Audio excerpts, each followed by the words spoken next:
Good morning, everyone. Good morning. Good morning. I am here today again. My name is Nikki Adekunle, and I'm always excited to be here. And I'm glad that you're also excited, always excited to receive me. Today is another Saturday morning where we get to talk about our relationships. You're welcome to Relationship Talk with Nikki. And we are going to talk about something really very interesting today. But as usual, I like to ask, how has your week been? And I sincerely mean that from the depth of my heart. I like it when we are able to connect on that level, where we are able to look after each other, look, over each other's shoulders, look to inside our faces, and be able to tell that, oh, this person is unhappy, this person is, whatever it is that we are processing, we can process it together. So, how has your week been? Nigeria is a good place right now, and I hope you're experiencing the goodness in the land. Um, and yeah, I'm also trying to experience the goodness in the land. Good morning, Niidumadi. Thanks for being here this morning. I really appreciate you for being here. So today we are going to talk about something very interesting. And if you have been following, you know that for the past since this month, we've been talking about, we've been talking to our singles. Like I said, you don't have to be a single person to be interested in talking to single people.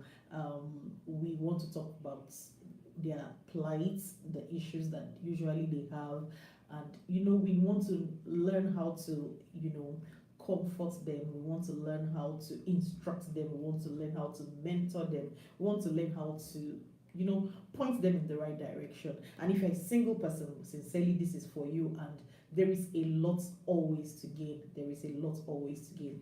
So this week we want to talk about sex. Yes, we want to talk about sex. And sex, is a very, very, very, very interesting topic.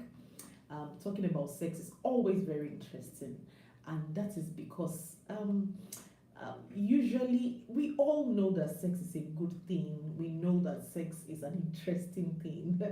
No matter how much a lot of us are pious around the subject of sex, we know that sex is something that is very interesting.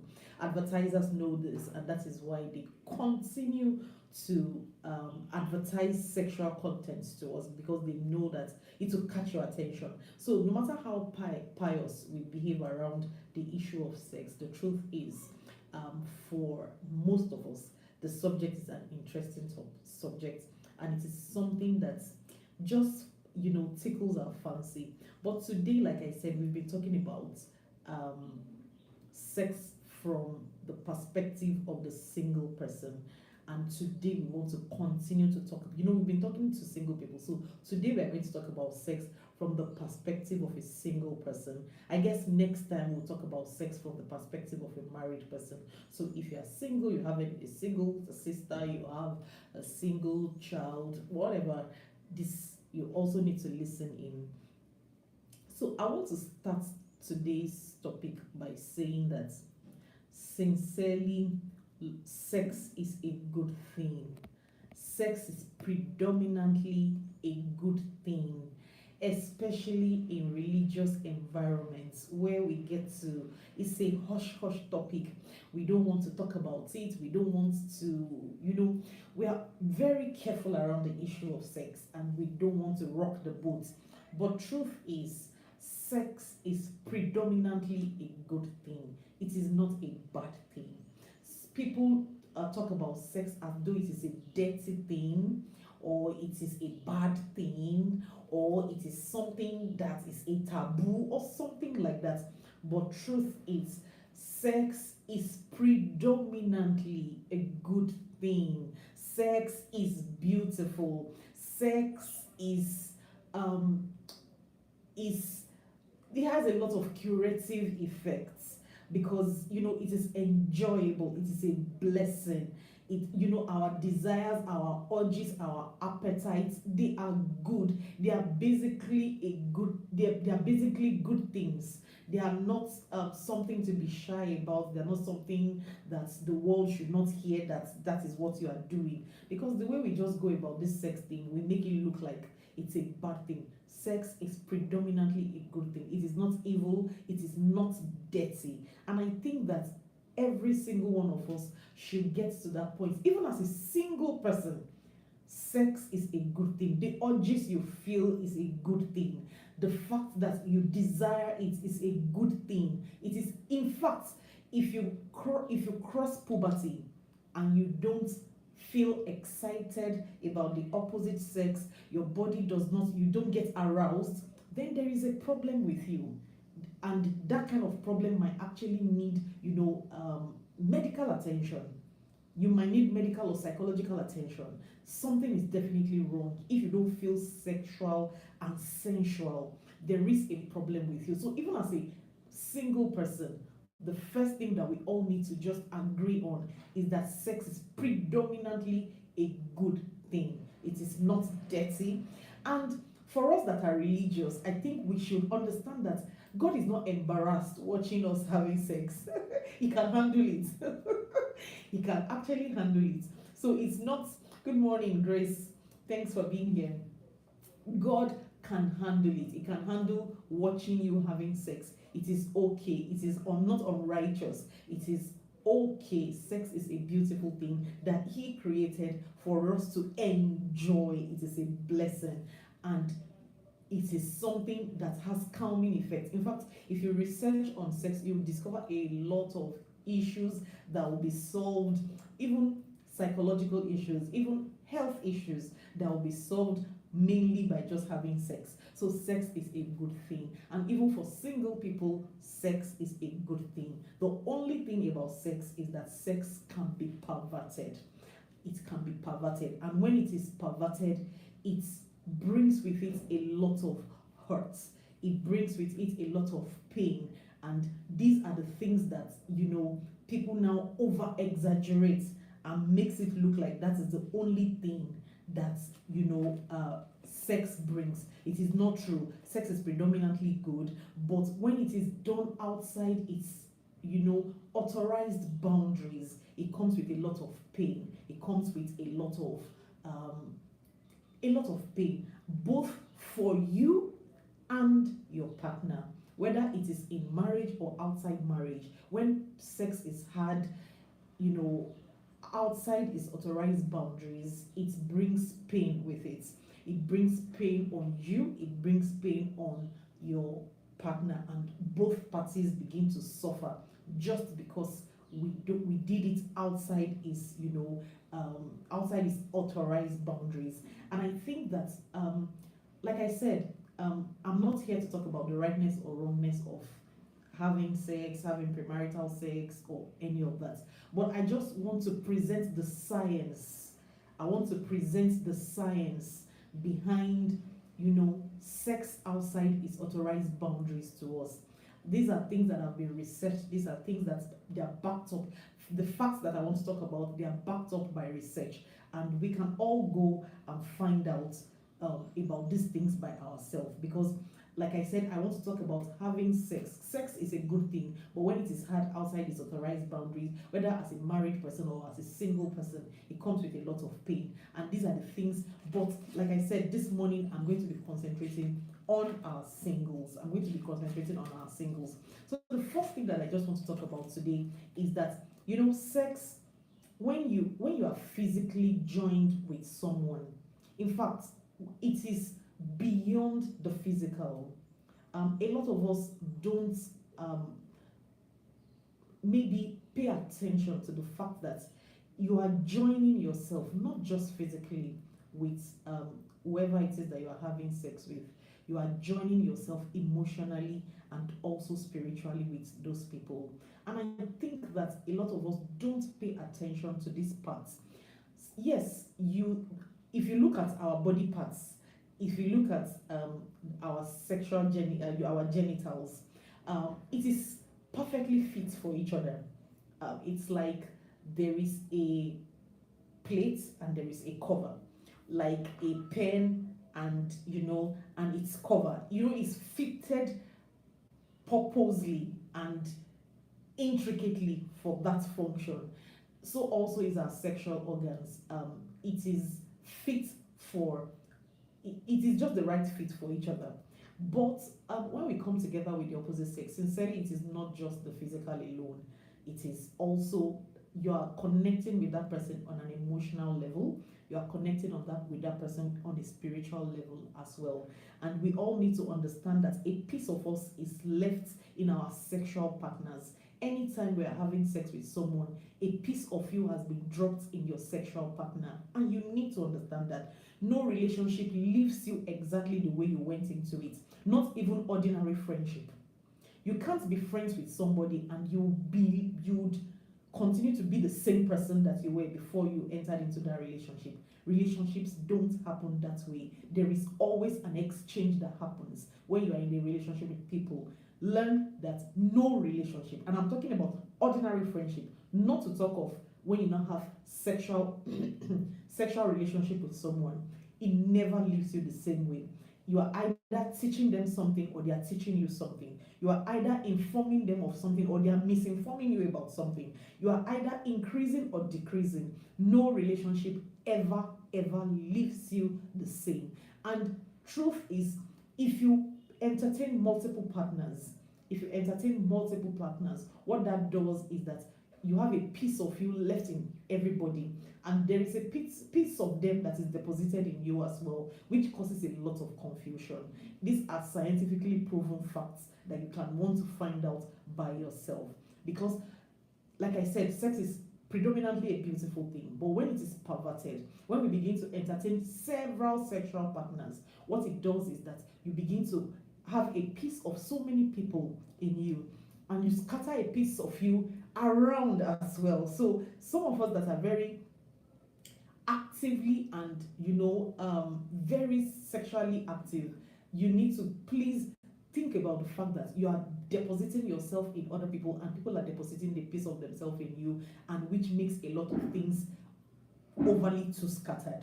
So I think it is something you would see people that are overly very confident before they started having several multiple partners, and all of a sudden they are becoming timid, because you are taking a part of those people into you as well and giving them a part of yourself, and somehow you are never left the same way. A good example that like people used to say is when you have two plantain, those twin plantain, when you have two twin plantain that gums together, there's no how you can separate them without having a piece of each other in each other.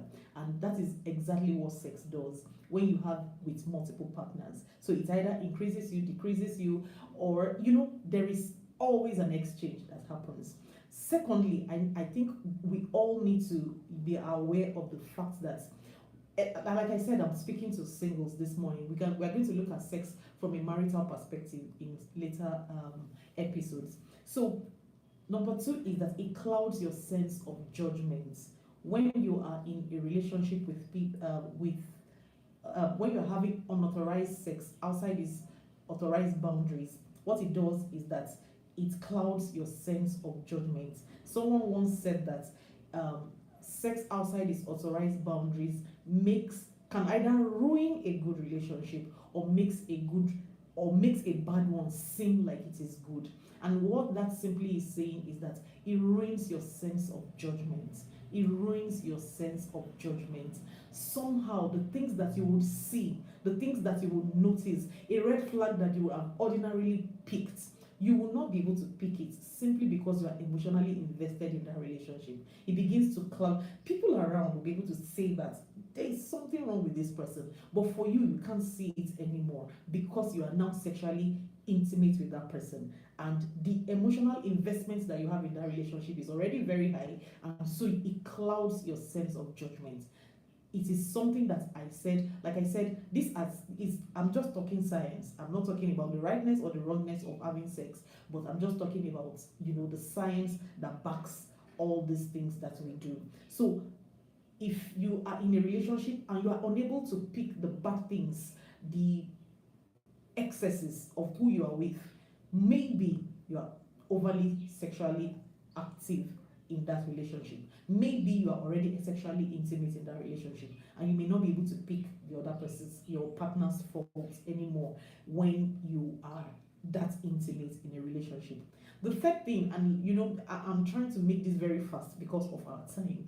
The third thing that I would want to talk about is when you have sex outside is, authorized boundaries. What it does is that it creates a sense of shame, whether you are married or not. It creates a sense of shame. You begin to struggle with self-forgiveness. You begin to struggle with your self-image. You begin to, for most ladies, what usually will happen is that they begin to defend their integrity. They begin to defend their integrity. And what do I mean by that? Most ladies, and I'm talking about normal ladies, normal everyday ladies. There are some people that they have lost their sense of right or wrong. They have lost conscience and they just act irrationally. I'm not talking about people that are irrational. I'm talking about people that still have a sense of rightness and wrongness, and they want to live a fairly decent life. Most ladies, when you have been sexually intimate with someone, it gets you to that point where you begin to defend your integrity. And what I mean by that is that most ladies are, it's when you have sexual interaction with someone, it's like giving that person a prized possession. It's like giving that person something that is very dear and precious to you.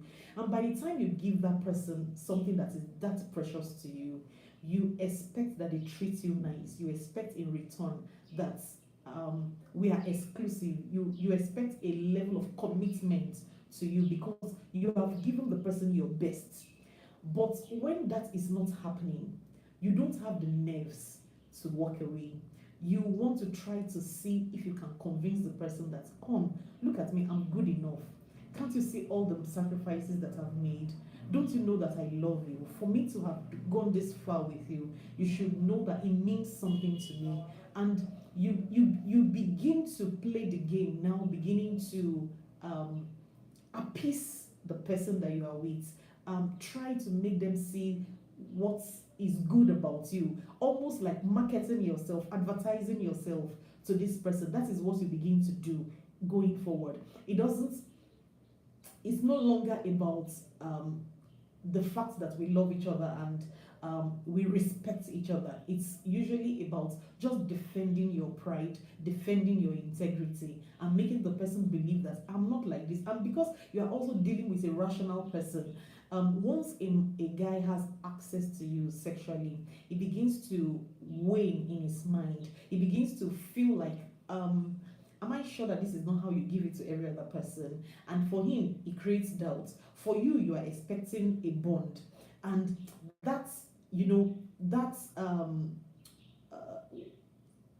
situation is now very unbalanced. You are in a place where you are looking for validation from an approval from this person, but this person has a man has now gotten to a place where he is confused and wondering if this is not how it is with everybody else. So we just put ourselves in that dicey position that now creates mayhem in that relationship. And I think that is something for us to think about, that when I have sex outside its authorized boundaries as a single person, it actually really, really ruins the relationship. It doesn't bond the relationship as we have been told. What it does is that it creates doubt. It makes me begin to, for a lady, it makes you begin to bend backwards. Things that you can ordinarily not tolerate, or you want to walk away from, you tolerate it because you are invested in that relationship now, and it makes you just do more and more and more and more to continue to win that person over. And I think it's something that we need to think about as single people, that do I want to get to this point where I lose my objectivity and just because I want to be with you? And that's something that I think we should think about. Then lastly for today, like I said, maybe sometime else we'll create a whole seminar around this where we get to talk about this in a lot of details. But today, like I said, I'm going to just give us headliners. The last thing that I want us to think about is science has proven that the first time anybody has sex there is an imprinting that happens. And there is an imprinting that happens. You imprint on whatever it is that is happening to you for the first time. It's almost like taking pictures, taking images of that scene. And what you try to do is the brain registers it as the brain registers it as the ideal. And what that does is that any time going forward that you want to do that thing again, your brain tells you to recreate that event. And if you are unable to recreate that event, what it does is that it creates an unsatisfaction within you. You feel like there's something that I have not done right. You feel like, oh, this is less than what it could or should have been. And that is what sex outside marriage does. If you are having sex for the first time, and most of us know that most of the times our first experiences, especially when it is outside its authorized boundaries, came with a lot of pseudo energy, came with a lot of fanfare, a lot of emotional, while our emotions were still immature, while the kind of excitement that they created around that first experience. Some people, it was at the back of a car. Some people, it was, situations that you cannot recreate again. It was almost looking like you did something wrong, but it felt right. That feeling is also there. So let's combine all those things that make a first experience. For people that are living at home, you got home and you had to pretend that you were okay while you were not. Some people, maybe if you are a church person, a religious person, you did it and you felt bad. And all those indices, somehow those indices and those situations, you capture them in your brain and it registers as the ideal. You imprint on them. When you imprint on those experiences, truth is, there's no how a marital situation can be that overwhelming and interesting at the same time. Your marital experience can never be like that. And you need to understand this. That is why after a while, sex within marriage becomes boring. Because you are not stealing anything. You are not offending anybody. So until you recreate, and your brain continues to tell you that this is boring, this is not what it's supposed to be, this is less than what it's supposed to be. And that is why a lot of people eventually end up having extramarital affairs, because they want to recreate something that they can never achieve again. There is never going to be a time where you will feel bad in marriage for having sex, or you will feel guilty for having sex. And so what that does eventually is that you set up your marital sexual life in such a way that it becomes unsatisfying, it becomes boring. And most of the time, what that does is that most people are in their marriage, but they need to think of something outside their marriage to be able to get the satisfaction they want, for them to be able to recreate that feeling of guilt, especially the feeling of guilt. You can't do that in marriage. And so we set up ourselves to have unhealthy sexual experience in marriage, which makes it extremely a long experience of unsatisfaction, unhealthy, tastes that we build in ourselves. And so for our single people, like I said, I'll take time to explain these things on a deeper level. Maybe we are going to have a seminar around this later. But for now, let us it is sufficient to say that I am not presenting the rightness or the wrongness of having sex outside its authorized boundaries. No. I am just saying that being informed of what you are doing, be informed of the problems that you may create along the way. You may, in the process of looking for fun, develop an unhealthy taste. You may, in the process of looking for fun, develop a low self-esteem in the process. You may begin to put up with what you should not put up with. You may begin to cope and tolerate what you are not supposed to cope and tolerate. And these are some of the, intricacies. You become emotionally imbalanced. A part of you is out of you. And the relationships, especially if you're having so many partners, so many sexual partners, what that does also is that it just confuses your identity. And would you want to just think about your choices before you make them? Like I said, this is not a religious talk, this is just science. And I hope that this morning you'll be guided in your choices. And let us please help spread this word around to all the single people around us. One day, we're going to talk about sex in marriage and how we can better, position for healthier sexual experiences in marriage. But today, I want to say thank you for everyone that has joined. Thank you very much. Tega, thank you for being here. Trust or Noah, thank you. Thank you, everybody, for being here. Please help us to share this video, help us to like it, and all those YouTube things that we do so that the word can be out there and so that you can help us to grow on this journey. We intend to grow, and we can only grow with a community that is as good as yours. Thanks very much, everyone, for watching. And if you missed out on this from the beginning, you can do a replay. There's a lot of information to be garnered from what we have just spoken about. And until I come your way again, I remain yours, Nikki Adekunle, and I am your emotional and couple therapist. And until I come your way next time, bye for now.